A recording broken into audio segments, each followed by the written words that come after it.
Here are some of the most heart-stopping moments of 2020. In October, a Jeep came crashing down a mountain pass right in front of an oncoming vehicle. The Telluride, Colorado incident was caught on dash cam. Susie, a passenger in the Jeep, was thrown in the fall. She escaped with her life. Her dog Decker was also thrown from the vehicle. He couldn't be found and was presumed dead. But 3 days later, hikers found the very good boy. Susie had spinal surgery, and her parents are simply grateful. We count our blessings daily that everybody came down off that mountain.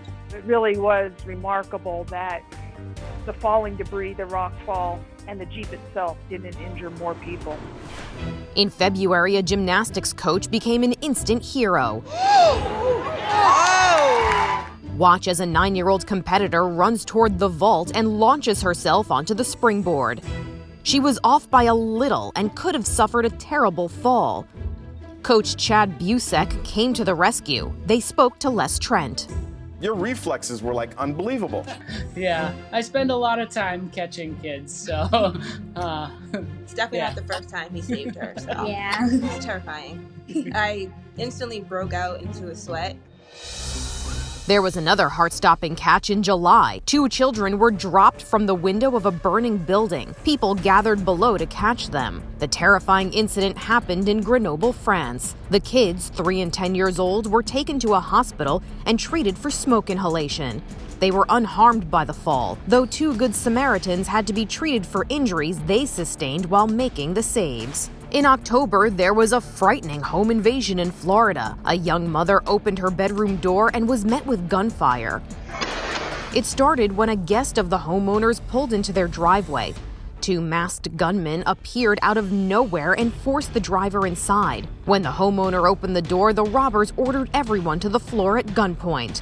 Ansley Pacheco heard the commotion from her room. I said, "Don't shoot me, my son is in here." Don't shoot me, my son is in here. But one gunman opened fire. He started shooting at me. They shot at me about 7 times, 6-7 times. She grabbed her own gun and fired back. Her husband and a friend took her gun and chased after the invaders. No one in the house was injured, but the house itself was riddled with bullets. WSVN reporter Sheldon Fox pointed out the holes.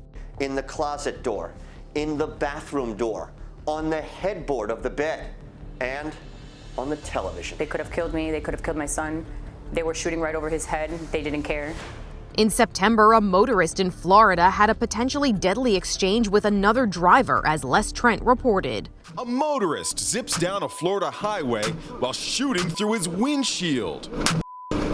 Shards of glass fly as his passenger freaks out. The shooter, identified as Marco Mazzetta, says he was defending himself in a wild case of road rage. Moments earlier, he says he brake-checked another driver in a Nissan he thought was tailgating him, causing the other driver to bump him from behind. The Nissan then speeds around Mazzetta's truck, and when you blow up the video, it looks like he has a gun. Mazzetta then pulls his gun from his waistband and starts shooting. The whole incident lasts about 8 minutes before the Nissan drives off. Mazzetta says after the incident, he pulled over and called police. No charges were filed.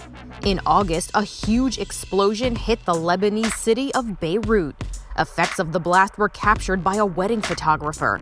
The couple looked radiant, but then